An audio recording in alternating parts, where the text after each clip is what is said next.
तो जितना पिताजी का ईयरली इनकम था, 8 से गुना कीजिएगा 12 में, तो आप समझिएगा 1,12,98 हुआ। अब ये बच्चे उतना मंथली कमाने जा रहे हैं। सोचिए, जितना 1 साल का इनकम था उतना मंथली इनकम कमाने जा रहे हैं, सिर्फ और सिर्फ एक ही बेस पर, बेहतर शिक्षा। और सबसे बड़ी बात है कि अभी तक एक होता है ना, सक्सेस के बाद भी जब रिजल्ट भी आया तो सबसे बड़ी बात होती है कि व्यवहार में इन लोगों का कोई बदलाव नहीं है। क्योंकि होता क्या है कि जब आप सक्सेस करते जाते हैं तो मैंने इन लोगों को ये समझाया और हमेशा बोलता हूँ आप लोगों को भी कि ठीक है, आईआईटी के लिए हम लोगों ने जेईई मेन एडवांस का प्रिपरेशन कराते हैं, लेकिन मैं अदर कोचिंग इंस्टीट्यूट के जैसा इसलिए इस चीज़ों से मैं दूरी बनाता हूँ कि सफलता का श्रेय सिर्फ और सिर्फ उस बच्चे की कड़ी मेहनत, ऊंची सोच और पक्का इरादा का ही होता है। अरे भाई, आपको तो सिलेबस पढ़ाना ही है, अरे आपका काम ही है पढ़ाना। हाँ, इन लोगों को मेरे तरफ से एक गाइडलाइन जरूर रहता है कि नर्सरी से 1, 2, 3, 4, 5 जो भी टीचर, उनको मिठाई लेकर जरूर जाइएगा, और आप लोगों को भी उनको लेकर जाना है, मतलब 5, 6 जो 10 तक होते हैं। क्योंकि कभी भी आपको यूपीएससी का रिजल्ट आता है, आईआईटी का रिजल्ट आता है, जिस कोचिंग में आप पढ़ते हैं वहीं पर हो हल्ला होता है, लेकिन ये नहीं होता है कि आखिर वहां पर पढ़ने वाले बहुत सारे बच्चे जो है फेलुअर हुए, मतलब अपने लाइफ में तो फेलुअर नहीं होंगे, कुछ ना कुछ तो करेंगे, लेकिन वो रिजल्ट नहीं आया, और किसी का आया तो आप 100% श्रेय कैसे ले सकते हैं? वो 1 के टीचर कहां चले गए, 2 के टीचर कहां चले गए, 3 के टीचर कहां चले गए? और जो बच्चा खुद का सेल्फ स्टडी किया, और कभी बच्चे एक बड़े शहर में आते हैं और गलत रास्ते तय नहीं किए, 2 सर्कल में नहीं होता है, गलत रास्ते तय कर लिए, उससे भी वो बच गया, तो इसका मतलब है कि उसकी खुद की सेल्फ स्टडी, नर्सरी से 10 तक का टीचर और बच्चे की सेल्फ स्टडी का श्रेय मैं मानता हूं कि 95-98% सर होता है। मैं यही मानता हूं। हम तो मानते हैं कि पूरा होता है, मेरा काम ही है पढ़ाना। तो जब आपका काम ही है सिलेबस को पढ़ाना, ठीक है, दिल से पढ़ाना, मेहनत करना, लेकिन ओवरऑल जो बच्चे, ठीक है हम लोग पढ़ा रहे हैं तो सारे क्यों नहीं सक्सेस कर जा रहे हैं? सबको हम लोग डांटते हैं, सबको बोलते हैं, तो जो बच्चे कर रहे हैं तो उनको, माता पिता को सैल्यूट है, उन बच्चों को सेल्फ स्टडी के लिए भी सैल्यूट है को, और जो भी आप होमवर्क दिए वो अपने लाइफ के प्रति सीरियस हैं। और कभी कभी जीवन में निगेटिविटी से भी पॉजिटिविटी खोजा जाता है। पॉजिटिविटी में तो पॉजिटिव होता ही है। जैसे आप लोगों को मैं कुछ एग्जाम्पल दे रहा हूं कि हम लोगों को एक बोला गया है शुरू से कि लालच बड़ी खराब चीज है, सिखाया गया है। अरे भाई, लालच ज्ञान का हो तो अच्छी बातें हैं, लालच अज्ञानता की हो तो बुरी बातें हैं।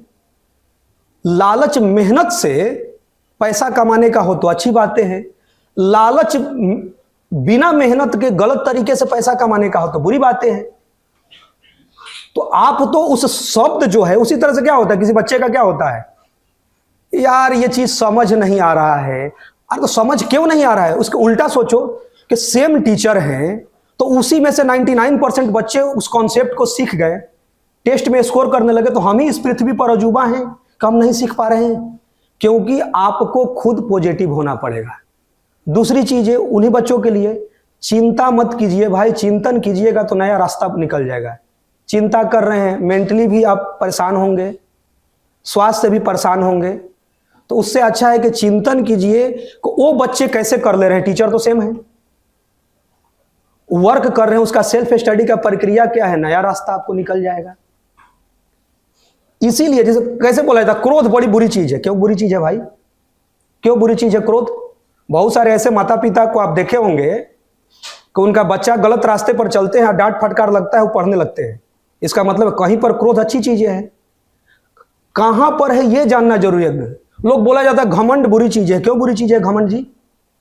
आप यह बोलिए कि मैं इस काम को कर सकता हूं, इस रिजल्ट को मैं क्रैक कर सकता हूं, ये काम मैं कर सकता हूं, ये गर्व की बातें हैं। हाँ, आप बोलिएगा कि विश्व में मैं ही ये काम कर सकता हूं, ये घमंड है। क्योंकि आप तो बोले कि मैं विश्व में यही मैं काम कर सकता हूं, क्योंकि मैं ही हूं कि मैं इस क्वेश्चन को बना सकता हूं या मैं ये कर सकता हूं। हाँ, ये बोलना है कि मैं इस काम को कर सकता हूं, कि भाई हमको एग्जाम का डेट बोल दिया जाए, हमको कॉपी किताब नोट्स दे दिया जाए और ये बोला जाए कि कितना रैंक लाना है। ये आपको अपने पर होना चाहिए कि एग्जाम का डेट बोल दिया जाए, नोट्स कॉपी किताब सब हमको पढ़ाकर और हमसे वादा कराया जाए। खुद से आप जब तक कोई मोटिवेशन नहीं होता है भाई, एक ही मोटिवेशन होता है खुद से। सेल्फ मोटिवेट हो गए तो दुनिया की कोई ताकत आपको जो भी आपका लक्ष्य है वहां तक पहुंचने से कोई रोक नहीं सकता है। तो बस आज इन्हीं लोगों का दिन है, इसलिए कि मैं इसलिए बोले कि कुछ इसमें जो बच्चे हैं कि अंदर से जो नहीं होता है कि एकदम इसका सर कभी कभी किसी चीज को पॉजिटिव भी होता है। जब कोरोना आया तो ये लोग के लिए वरदान आ गया। लंबा समय तक 1.5 साल पढ़कर कितना परसेंटाइल आया था भाई? 62 परसेंटाइल का मतलब लाखों। और जब ये होता है ना, कोरोना के समय क्या हुआ कि एग्जाम का डेट बढ़ते गया, इसका 96 परसेंटाइल आया। सोचिए 96 परसेंटाइल यहीं पर ये प्रेजेंट है, यहीं पर है। और आप तो प्रभु ऑफलाइन पढ़ रहे हैं। इन लोगों को तो व्यवस्था था, ठीक है, रात को 2 बजे भी क्वेश्चन पूछते थे, तो हम लोग तो खुद बताएगा ही, तो हम लोग लगे रहते थे कि एक अपना परिवार है। क्योंकि ओवरऑल क्या था कि ये वर्ल्ड लेवल का एक प्रॉब्लम था और वही विकल्प था। कोरोना तो एक वर्ल्ड लेवल का प्रॉब्लम था ही, ये लोग करते गए। अभी कुछ बच्चे के बारे में हम लोग एग्जाम्पल बता रहे थे, तो ये लोग कह रहा था कि सर इस टाइप से इन लोगों पर आप लोग सीरियस हैं कि लग रहा है कि अपने घर का भाई हो, अपने घर का बेटा हो, कि मैंने इसका रिजल्ट आना चाहिए। और उसके बाद भी तो इसका मतलब है कि उसको, मतलब अब क्या बोला जाएगा कि अब वो इंसान में क्यों जन्म हुआ है कि इतना मोटिवेट, और जब वो गिर रहा है तब उसको उठाया जा रहा है, जब गिर रहा है तब उठाया जा रहा है। नहीं तो प्रोफेशनल कोचिंग इंडस्ट्री में लाखों के भीड़ में कौन आपको पूछेगा जी, नाम से भी आपको नहीं जान पाएगा। यहां तो मान लीजिए आपके साथ बातचीत भी हो रहा है। तो इसीलिए बस आप लोगों से यही होगा कि सोचिए कि खेल तो पलट जाता है 5 महीना में भी। अरे जब सिलेबस आपके पास है और सब चीजें हो चुका है तो आप एकदम राइट डायरेक्शन में मेहनत करते रहिए, खेल पलट जाएगा, और कुछ होता नहीं। अंत में बस यही मैं बोलूंगा कि क्योंकि इन लोगों का जॉब भी जिस स्थिति में थे, बहुत जिस घर में जब 1000 रुपया का सोचना है वहां पर लाखों जब महीना आते हैं तो ये बहुत प्राउड की बातें हैं। लेकिन इनके आगे के लिए और आप लोगों के लिए भी कि जीवन में सबसे अधिक सफल लोग वही हुए हैं जिनके पास धैर्य रहा है। सबसे अधिक सफल वही हुए हैं कि जिनके पास धैर्य रहा है। ये रियलिटी है। आज सबसे बड़ी बात जैसे नहीं होता, कुछ बच्चे चाहे माता पिता भी करते हैं रियलिटी में, कि बच्चा कमजोर है, बच्चा ये तेज है। तेज शब्द घमंड है। जो तेज शब्द हटाकर ये रियलिटी है कि वो बच्चा जिम्मेवार है, और जो कमजोर है वो सहानुभूति हो जा रहा है, वो लापरवाह है। वो कमजोर नहीं है, वो लापरवाह है। ना टीचर का होमवर्क बना रहा है, ना उसको कुछ मतलब नहीं। जो आप डीपीपी दिए हैं, डेली प्रॉब्लम प्रैक्टिस शीट दिए हैं, उससे कोई उसको मतलब नहीं है, कोई मतलब नहीं है। उसमें से अपनी इच्छा के अनुसार 5 को क्वेश्चन बनाएगा, 5 को छोड़ देगा। छोड़ते गया, 3 महीना के बाद पता चलेगा उसी नोट्स में उसका ब्लैंक है। कमजोर शब्द रियल में उस सहानुभूति देता है। उसको लापरवाह जिस दिन से बोलना चालू कर दीजिएगा, उसको पता चल जाएगा कि हमको, मतलब लापरवाह का मतलब है कि कोई काम नहीं कर रहा है। तेज का मतलब है कि जिम्मेवार उसको बोलने जाएगा कि उसको अपनी जिम्मेदारी को ले रहा है, उसको रेस्पेक्ट मिलने लगा। तो ये सब बच्चे, ये जिम्मेवार बच्चे थे। ये अपनी जिम्मेदारी को समझे, अपने पारिवारिक समस्या को समझे और अपनी लाइफ को भी समझे। तो हम चाहेंगे कि इन लोगों के लिए एक बार जोरदार तालियों से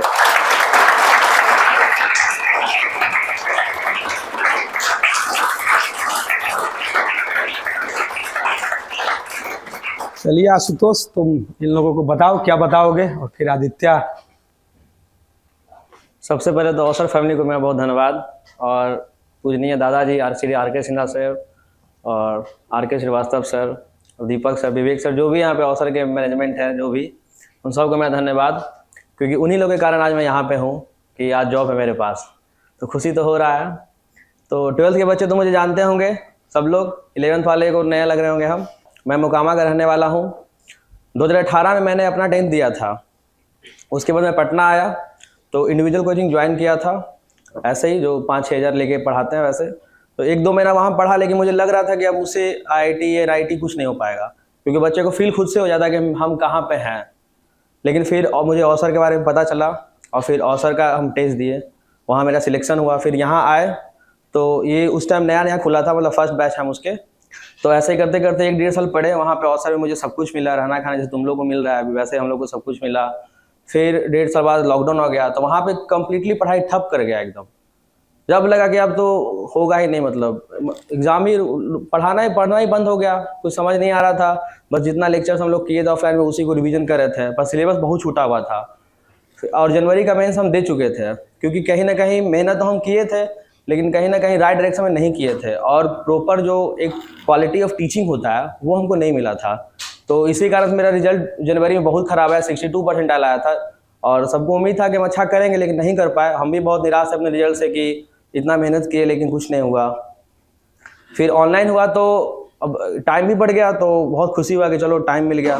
फिर उसी time RK Srivastava sir institute को ज्वाइन किए, और मेरा मैथ भी बहुत वीक पॉइंट था, क्योंकि मैथ क्या है ना कि तुमको देखो, मैथ का क्वेश्चन जब भी आता है तो सबको लगा कि हाँ ये मुझे आता है, पर बनाने में बहुत टाइम लग जाता है, और थोड़ा सा नर्वसनेस आता है कि अच्छा बनेगा कि नहीं बनेगा। टाइम पता चला कि मैथ में लग भी गया, नहीं बना। फिर RK श्रीवास्तव सर आए, तो मेरा मैथ में क्या था, प्रैक्टिस एकदम नहीं था। बस कॉन्सेप्ट को हम पहले से, क्योंकि कॉन्सेप्ट को हम जानते थे, पर सर फिर भी पूरा रात भर पढ़ा के पूरा कॉन्सेप्ट को पहले क्लियर कर दिए। प्रैक्टिस बहुत खतरनाक लेवल का हुआ, इतना खतरनाक लेवल का हुआ कि मेरा मैथ में भी 95, मेरा किसी में 95 से फिर कम आया ही नहीं, और मैथ में भी मेरा 96 परसेंटाइल आया। तो रात भर हुआ। प्लस मैथ में क्या होता है, डाउट बहुत इंपॉर्टेंट करता है कि कहाँ पे डाउट आता है। अगर क्लियर हो गया तो ठीक है, नहीं क्लियर हुआ तो फिर पूरा कॉन्सेप्ट रखा रह जाता है। तो RK श्रीवास्तव सर हम लोग पे बहुत मेहनत किए, रात भर कोचिंग चलता था, फिर डाउट जब मन तब लेते थे। तो मैथ मेरा बहुत अच्छा हो गया, और फिर फाइनली हम सितंबर के एग्जाम में अटेम्प्ट दिए, और मेरा 96.23 समथिंग आया था, हमको एग्जैक्ट याद नहीं अभी, 96% से मेरा ऊपर आया। और मेरा फिर फाइनली सिलेक्शन हुआ NIT पटना में। उस टाइम भी लॉकडाउन ही चल रहा था। कॉलेज में भी जाने के बाद ऐसा लग नहीं रहा था कि कॉलेज में आ गए, क्योंकि ऑनलाइन था तो क्या ही पता नहीं चल रहा था, कैंपस देखे नहीं थे सामने से। फिर जब कैंपस गए 1.5 साल बाद, लॉकडाउन जब खत्म हुआ, तो वहाँ पे भी हमको लगा कि हम बहुत पीछे जा रहे हैं, बहुत मेहनत करना बचा है। क्योंकि कॉलेज में क्या था ना, जब हम अवसर पढ़ते तो वहाँ पे मतलब हमको लगता था कि ठीक है, हम तो ठीक है, मतलब अच्छे बच्चे हैं, लेकिन बहुत लोग वीक था। NIT में जब गए तो देखे कि हमसे अच्छा बच्चा सब पहुंचा हुआ, कहीं ना कहीं किसी का बस एग्जाम खराब चला गया IIT एडवांस में, तो आज वो NIT पटना में है। तो लगा कि अब यहाँ पे सब लोग तेज है, और अब यहाँ पर से भी अच्छा करना है। क्योंकि कॉलेज में आने के बाद थोड़े होता है कि ठीक है कंपनी आएगी, पर कंपनी कितना को ले जाएगी, 10 को ले जाएगी, 15 को ले जाएगी। एक ब्रांच में 200 120 बच्चा है, 200 बच्चा है, 250 बच्चा है, कंपनी को कितने को ले जाओगे, 200 को। तो वहाँ पे भी मेहनत करना लगा। सबसे बड़ी बात था कि वहाँ पे सब बच्चे अच्छे थे, तो एक बहुत अच्छा कंपटीशन का बस माहौल था। नो डाउट कि IIT NIT में प्रोफेसर बहुत अच्छे होते हैं, लेकिन पढ़ना बच्चों को ही पड़ता है। वहाँ पे तो प्रोफेसर बोलते भी नहीं कि तुम पढ़ने आए कि नहीं आए, क्लास में कितने बच्चे हैं नहीं है, पर बच्चे खुद ही इतना सीरियस होते हैं कि बच्चे खुद ही सब क्लास करते हैं, और पूरे अच्छे से गो थ्रू इंजॉय करते हैं। कॉलेज में बाकी सारे एक्टिविटीज़, को एक्टिविटीज़ होती है, वो सब भी इंजॉय करते हैं। तो फाइनली हम भी कॉलेज में अच्छे से अपने सब्जेक्ट के साथ गो थ्रू गया, और फिर फाइनली कंपनी आई। फर्स्ट कंपनी थी सिविल की, और फर्स्ट टाइम अपेयर किए, मेरा रिटर्न निकला, फिर इंटरव्यू हुआ, इंटरव्यू मेरा बहुत अच्छा गया, और फाइनली कंपनी ने मुझे 8.5 लाख की पैकेज ऑफर की है ट्रेनिंग में। बहुत सुंदर, बहुत सुंदर।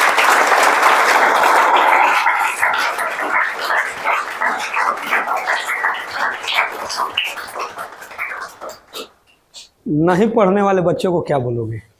देखो, हम नहीं पढ़ने वाले को बस यही बोलेंगे, वो नहीं पढ़ रहा है तो वो अपने साथ गलत कर रहा है, किसी साथ गलत नहीं कर रहे हो तुम। क्योंकि तुम अभी पढ़ोगे तो तुम्हारा सिलेक्शन कहीं ना कहीं IIT NIT में होगा। फर्स्ट टाइम हम इंटरव्यू दिए, इंटरव्यूअर हमसे काफ़ी इंप्रेस हो गया। मतलब इंटरव्यू देने के जस्ट बाद जब फ़ोन कटा, तो उसके बाद हमको इतना कॉन्फिडेंस था कि अगर कंपनी सिर्फ एक बच्चा को भी लेगी तो वो बच्चा हम ही होंगे। वाह।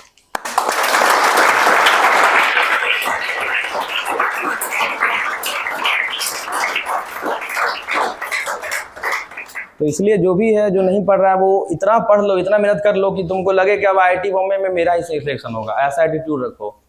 आदित्य कोचस का रहने वाला है, रोहतास का, और जैसा मैं जितना जानता हूँ कि इसके बड़े भाई शायद अभी बेरोजगार हैं। हाँ अभी तो है। हाँ, मैंने ग्रेजुएशन करके, लेकिन जब बच्चे को कभी मंच मिलता है और वो खुद की सेल्फ, क्योंकि बार बार इसने भी क्या बोला सोचने कि जब मंच आपको मिला तो आपके पास एक ही काम है ना जी, स्टडी, क्योंकि मंच भी जल्दी मिलता नहीं है। और यहाँ तो क्या है कि किसी बैच में कोई डिफरेंस है नहीं, पढ़ाई का तो सब कोई अपना नोट्स कॉपी ये सब देखते ही होंगे। तो घर भी सिंपल है और इनके क्या घर में पहले खुशी है जब आपको पता चला कि ट्रेनिंग में ही 8.5 लाख का आपको पैकेज के लिए कंपनी से जब कॉल या मेल आया होगा आपको, तो घर में क्या खुशी रहा, क्योंकि जब ट्रेनिंग में है तो क्लियर है कि 2-3 साल के अंदर तो वैसे ही 25 लाख जो LNT का हिसाब किताब है। और जैसे ही कुछ एज होगा, बच्चे जब 30 के करीब पहुँचेंगे तो ये सब बच्चे करोड़ों में खेलने लगते हैं सर। बहुत सारे, मैं तो अपने स्टूडेंट्स को देख रहा हूँ, कई करोड़ों में खेल रहे हैं, कई तो फॉरेन में हैं। तो घर में क्या खुशी रहा?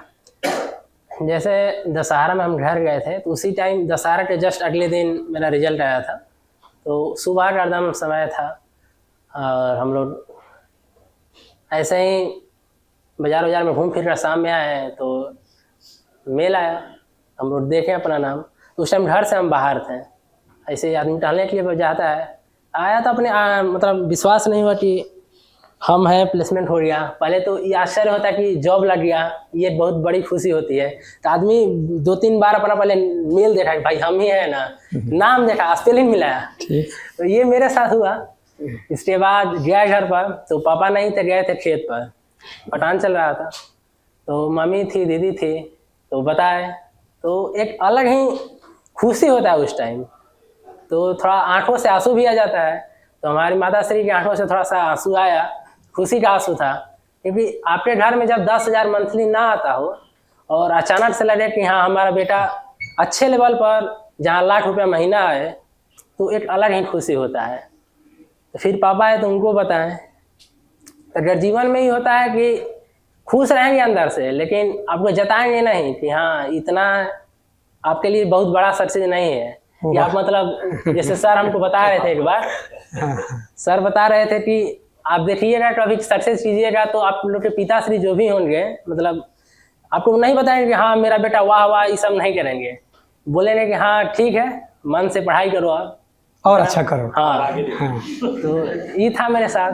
तो ठीक था, बाकी अपन मीठा वगैरह आया। फिर तो सर के पास कॉल किए हम।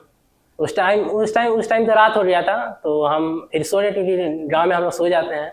सुबह जाके तो दीपक सर को कॉल किए, फिर सर को कॉल किए। तो फिर इसके बाद 2-3 दिन बाद यहाँ आए तो सोचे कि सर से मिलेंगे, यही था। ये बताओ उधर शुभम आदित्य को कि मैंने हम लोग डांटते हैं, खासकर हम तो मैंने वही वाला डांटते हैं जो मैंने तुम एग्जांपल दे रहा था। मैंने अंदर से खुश है ना? हाँ। अच्छा नहीं, ये बड़ी खुशी की बात है जो इसने बताया, रियल बात है। अभी तो ट्रेनिंग है ना जी, 9,000 10,000 ठीक है। इसमें कुछ बच्चों का घरेलू स्थिति बहुत अच्छा है, या मतलब कि जो भी मिडिल क्लास, लेकिन अच्छा है तो बहुत अच्छा हो सकता है।